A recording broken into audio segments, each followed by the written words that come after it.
Students in some Southeast Kansas schools look to set their own tables thanks to a sizable grant. KOAM News at 10 is next. Now at 10, a nonprofit sets the table with a sizable grant to help some schools in Southeast Kansas produce food. Plus, a local elementary school cuts the ribbon on a brand new outdoor classroom.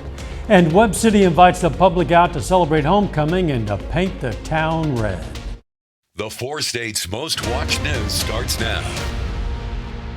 A nonprofit group is turning a 7-figure grant into some green of another sort, and it's growing.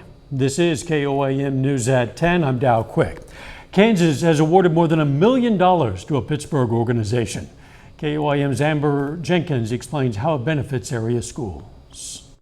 Community Green Farms is one of 5 nonprofits across the state that was awarded a $1,052,000 grant by the Kansas Department for Children and Families, and they're building farm classrooms. It's very new, and it's unlike really any foundation in the United States. We are taking a indoor container farm and turning it into a farm classroom. The first farm classroom started at Pittsburgh High School in 2022 and has been growing ever since. This will allow us to finish 7 farm classrooms at 7 counties in the state of Kansas. Planning all of these different skills that these farm classrooms can teach, but also they're growing a whole bunch of food for their school.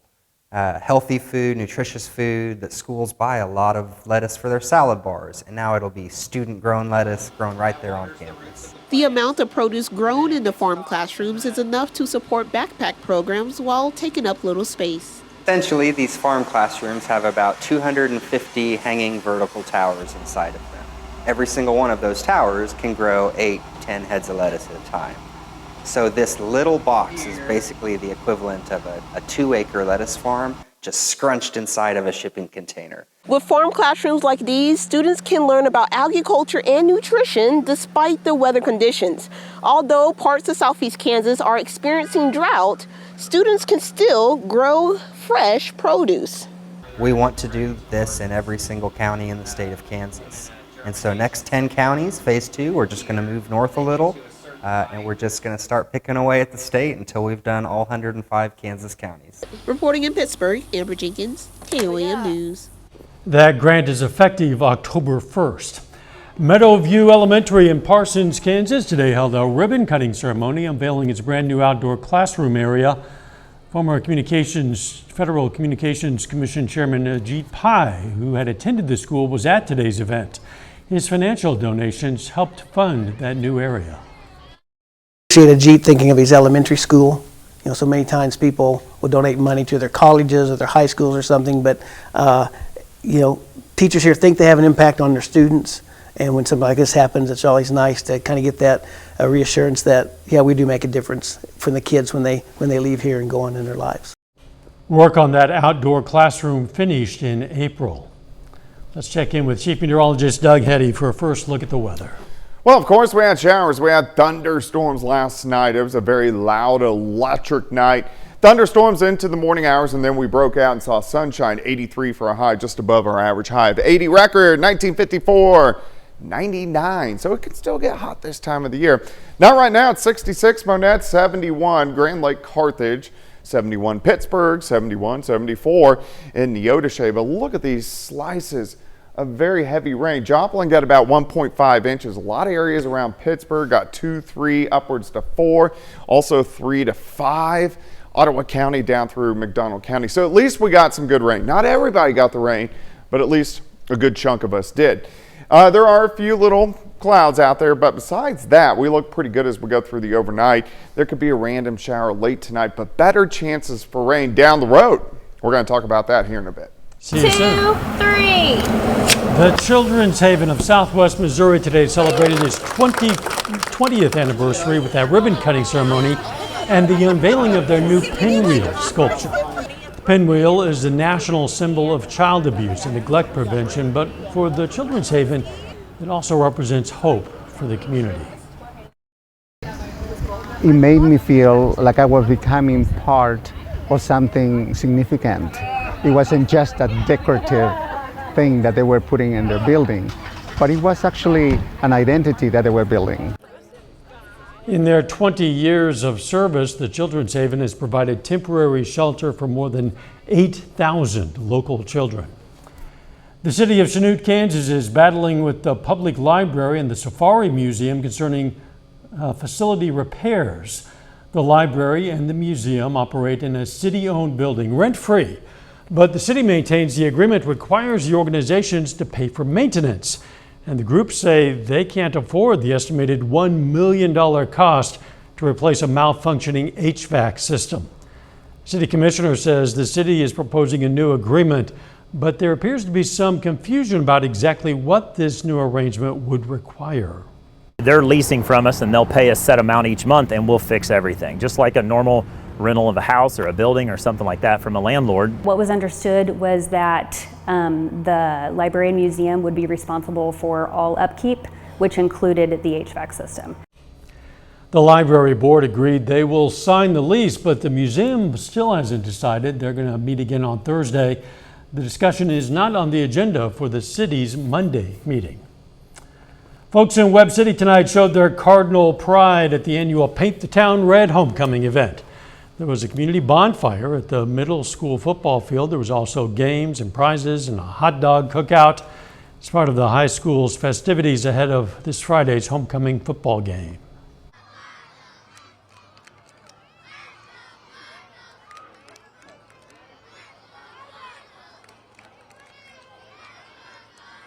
This parade that started at the corner of First and Main and ended on Stadium Drive. Coming up, the Federal Reserve Chairman says it's time to put the brakes on interest rate hikes for now. Plus, apprehensions at the southern border have reached more than 8,000 a day as migrant facilities in the U.S. are stretched to their limits. Sure. In Miami. In the past year and a half, the Federal Reserve has increased interest rates to the highest level in 22 years. It's all in an attempt to ease inflation. Well, now the Fed is trying a new strategy. Federal Reserve Chairman Jerome Powell says it's time to put a pause on interest rate hikes. The current inflation rate is at 3.7%, way down from last summer's peak. Continuous high rates have made it difficult for Americans looking to borrow money. The high interest rates, mortgage rates, are now over 7% compared to just over 3% 2 years ago. Credit cards are at a record high and nearing 21%, and the average rate for a new car loan is 7.4%, the highest level since 2008. One concern for the Fed is gas prices, which are up about 20 cents a gallon in the past year. The Fed will analyze the economy and make its next decision on rates in November. House Republicans called U.S. Attorney General Merrick Garland to Capitol Hill for an oversight hearing on the Department of Justice. But the hearing became a back and forth about GOP claims that the DOJ has become a tool of President Biden used to attack his political opponents. Garland appeared before the House Judiciary Committee for the first time since the indictment of former President Trump. The House Judiciary Committee now wants to hear from Special Counsel David Weiss himself next month. Migrant crossings are soaring. Apprehensions at the border are topping more than 8,000 a day, overwhelming the already crowded migrant facilities from San Diego to southern Texas. The governor of Texas tonight announcing he'll send more National Guard troops to the border. The ripple effect is felt nationwide, where more than 110,000 asylum seekers have arrived since last spring. Reporter Manuel Bayorgas has the latest. Just this week, tens of thousands of migrants have crossed the U.S. border. Near Eagle Pass, Texas, up to 5,000 have streamed through in the past 24 hours, the influx prompting the mayor to sign an emergency declaration. While in Arizona, hundreds were detained, some in makeshift cages. Don Martin says the shelter he runs in El Paso is beyond capacity. You are at a crisis level here. I would say yes. Still, they cross, hoping for asylum. One meal for your children per day. Una comida al día por los niños, para los niños. Exactamente. Angie Ortiz fled Venezuela with her 2 children. What do you say to people who think that you shouldn't be able to just come in, que usted no debería entrar así nomás? ¿Qué les dice? No, es que se ponga la mano en el corazón. You're saying use your heart and think about what it's like to not be able to feed your children. Like many, she crossed the Darien Gap, the dangerous stretch of jungle between Colombia and Panama, where it's estimated 380,000 people have crossed so far this year. A potential indicator of more migrants to come and a test for the Biden administration, which had credited new policies for reducing border crossings. There's a ripple effect for U.S. cities where migrants are headed, like Chicago and New York City, where migrant arrivals have been met with protests, with more planned, which have ended in arrests. Officials say $2 billion have been spent to house more than 100,000 migrants. New York don't deserve this. The asylum seekers don't deserve this. But more are doing whatever they can to head north, until recently jumping on trains in Mexico.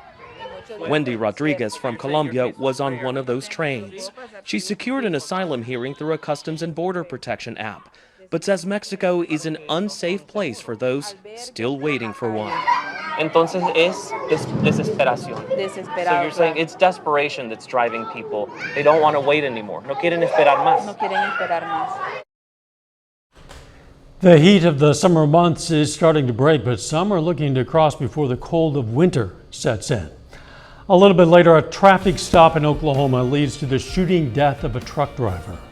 Plus more thunderstorms in the forecast. We're going to look at that coming up.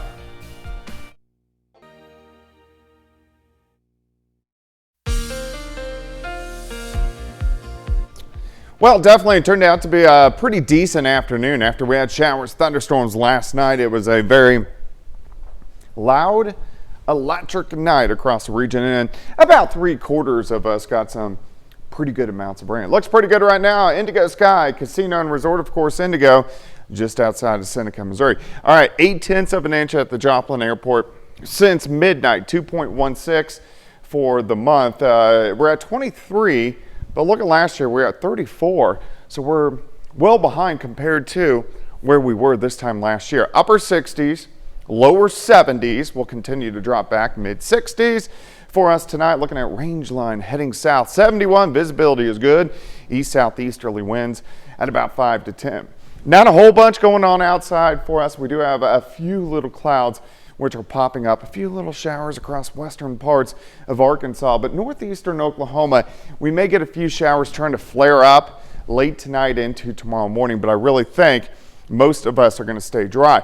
We do have better chances for rain with our next two waves. Wave number 1 from the western high plains into the Rockies. Wave number 2, Idaho back through northern parts of Nevada. So wave 1 tomorrow night. Wave 2 is going to push in Saturday night. All right, let's work you through time.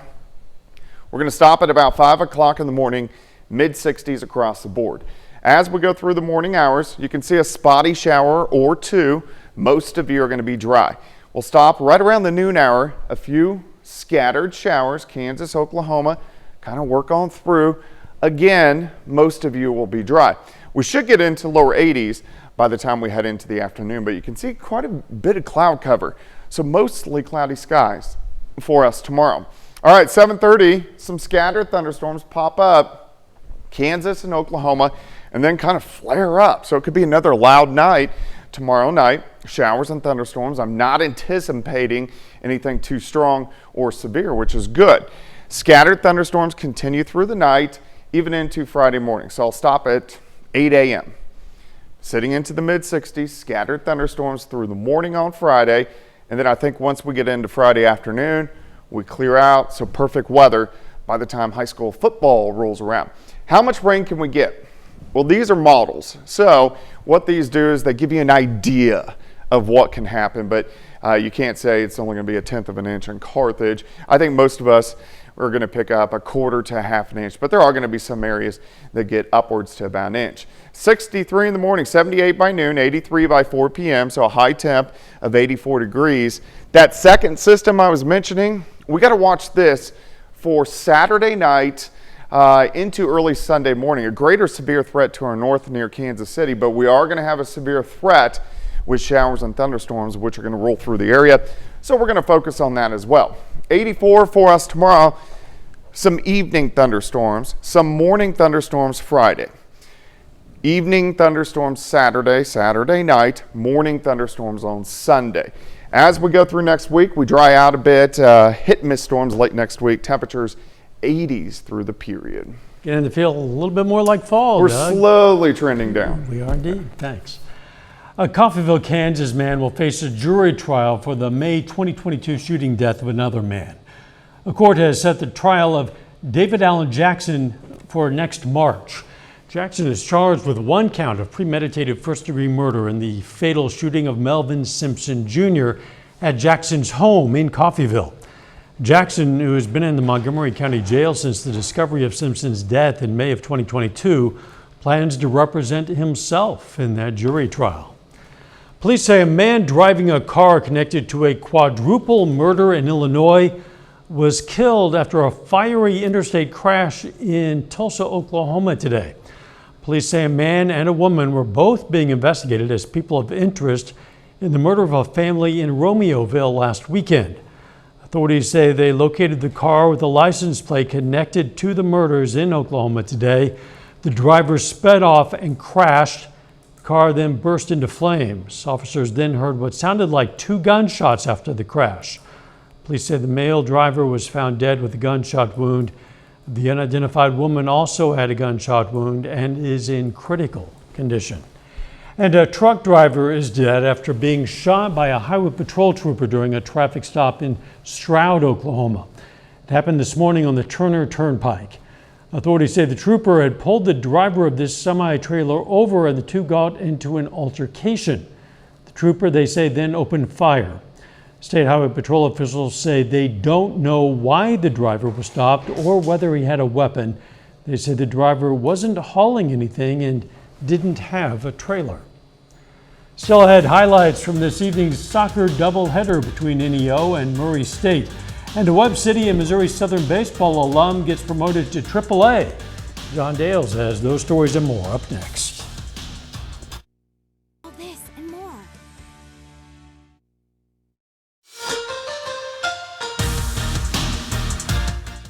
NEO men's and women's soccer have followed a similar path so far this season. Out of the gate, both of them got into trouble before getting their legs underneath them recently. The men got their first win a couple games ago before earning a tie last time out at Connors State.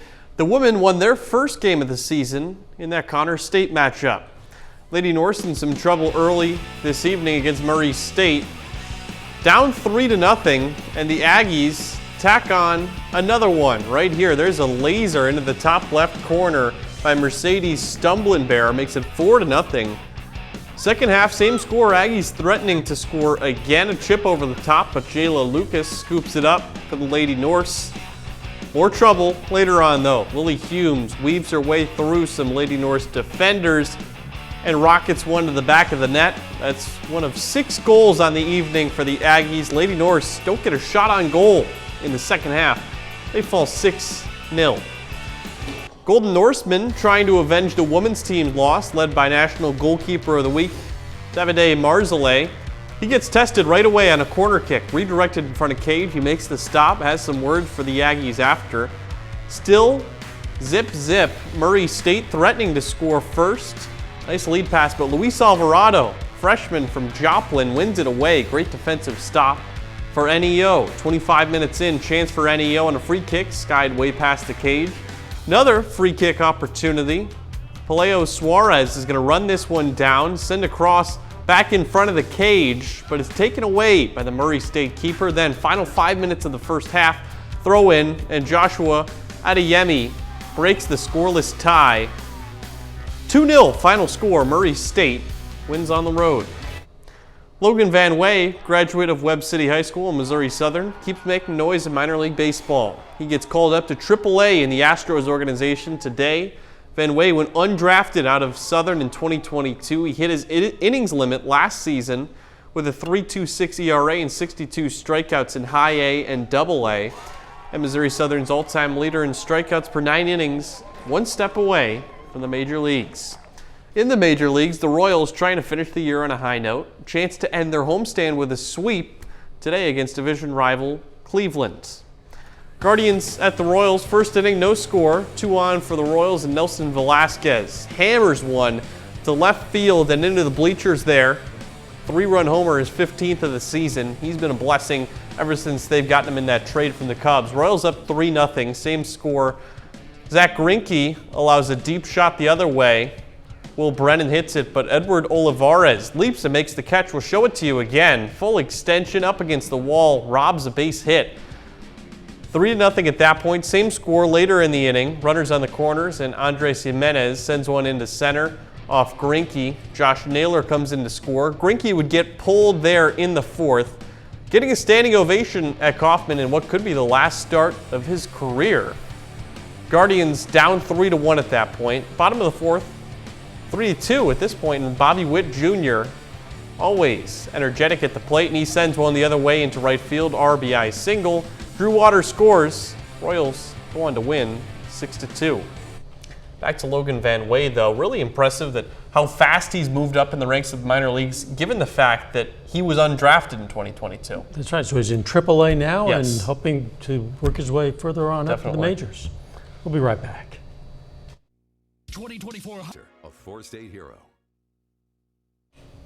A lot of wow in this story. Some of the world's best kiteboarders battled gale force winds, took them soaring over the North Seas as they performed acrobatics in the first mega loop challenge for 4 years on the coast of the Netherlands. Due to the specific wind and weather conditions needed to hold the competition, the 16 riders who competed were given only 36 hours notice to get to the beach to take part. I guess they just flew in, I suppose. The last time the weather and time conditions allowed that event to go ahead was in 2019. If I ever did a flip like that, it would not be intentional, I can guarantee. No, and the landing would not be good. No, it probably would be the last landing for sure that I would make. Probably. The weather. All right, so a random pop-up shower for us late tonight into tomorrow, but thunderstorms rolling back in tomorrow night. Final sports note. Royals get the win over Cleveland. The Cardinals lose to the Brewers, though. They finish that series tomorrow. Don't forget the morning show, 5 a.m. Let's make it a great tomorrow.